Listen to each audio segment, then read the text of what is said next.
Hola, buenas. Vamos a empezar la clase número 1 de nuestro libro que estamos estudiando. Y la clase número 1 se llama Oír el corazón de un siervo, basado en Santiago 1:1, que dice así: Santiago, siervo de Dios y del Señor Jesucristo, a las 12 tribus que están en la dispersión, salud. Esta carta fue escrita por Santiago a los judíos cristianos del siglo I. Se escribió desde Jerusalén cerca del año 48 después de Cristo y trata el tema de la fe puesta en práctica por medio de las pruebas y las dificultades. La mejor forma de aprender acerca de Santiago es mirar las pocas ocasiones en las que aparece en la Biblia. Por ejemplo, en Mateo 13, del 53 al 55, dice: y sucedió que cuando Jesús terminó estas parábolas, se fue de allí, y llegando a su pueblo les enseñaba en su sinagoga. De tal manera que se maravillaban y decían: ¿dónde obtuvo esta sabiduría y estos poderes milagrosos? ¿No es este el hijo del carpintero? ¿No se llama su madre María y sus hermanos Jacobo, José, Simón y Judas? Hechos 1:13. Y entrados subieron al aposento donde moraban Pedro y Jacobo, Juan, Andrés, Felipe, Tomás, Bartolomé, Mateo, Jacobo, hijo de Alfeo, y Simón el celote, y Judas, hermano de Jacobo. Hechos 15:13.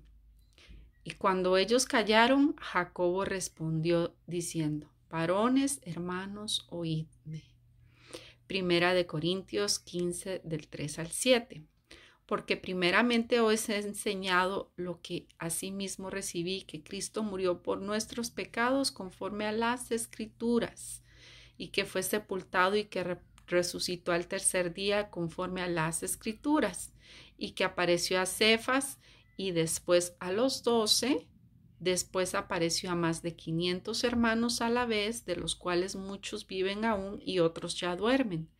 Después apareció a Jacobo, después a todos los apóstoles. Gálatas 1, del 18 al 19. Después, pasados 3 años, subí a Jerusalén para ver a Pedro y permanecí con él 15 días, pero no vi a ningún otro de los apóstoles, sino a Jacobo, el hermano del Señor. Gálatas 2, del 7 al 9. Antes, por el contrario, como vieron que me había sido encomendado el evangelio de la incircuncisión, como a Pedro el de la circuncisión, pues el que actuó con Pedro para el apostolado de la circuncisión, actuó también en mí para con los gentiles. Y reconociendo la gracia que me había sido dada, Jacobo, Cefas y Juan, que eran considerados como columnas, nos dieron a mí y a Bernabé la diestra en señal de compañerismo, para que nosotros fuésemos a los gentiles y ellos a la circuncisión. Santiago, el nombre de Santiago es en español, pero vino de una traducción que se hacía de los antiguos escritos.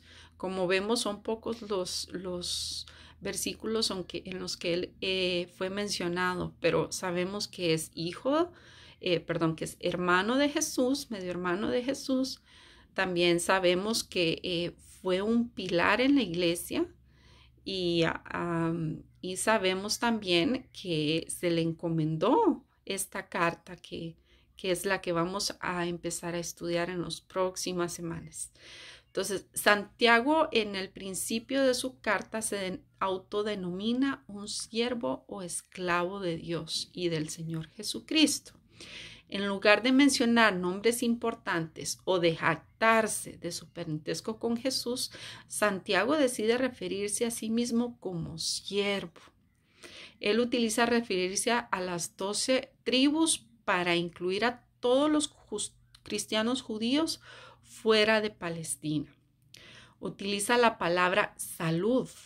Es una palabra que transmite un sentido de gozo y de felicidad, y que significa regocíjense o alégrense de. Lo que les declara es: les deseo felicidad. Un estudio de la vida de Jacobo ofrece algunas lecciones importantes para nosotros. Su conversación da un testimonio del poder arrollador que vino como resultado de ser testigo de la resurrección de Jesús.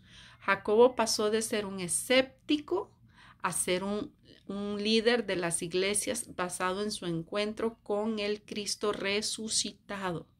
El discurso de Jacobo con el concilio de Jerusalén en Hechos, que ustedes lo pueden leer en Hechos 15, del 14 al 21, revela su dependencia en las escrituras, su deseo de paz en el seno de la iglesia, su énfasis en la gracia por encima de la ley y su atención a los creyentes gentiles.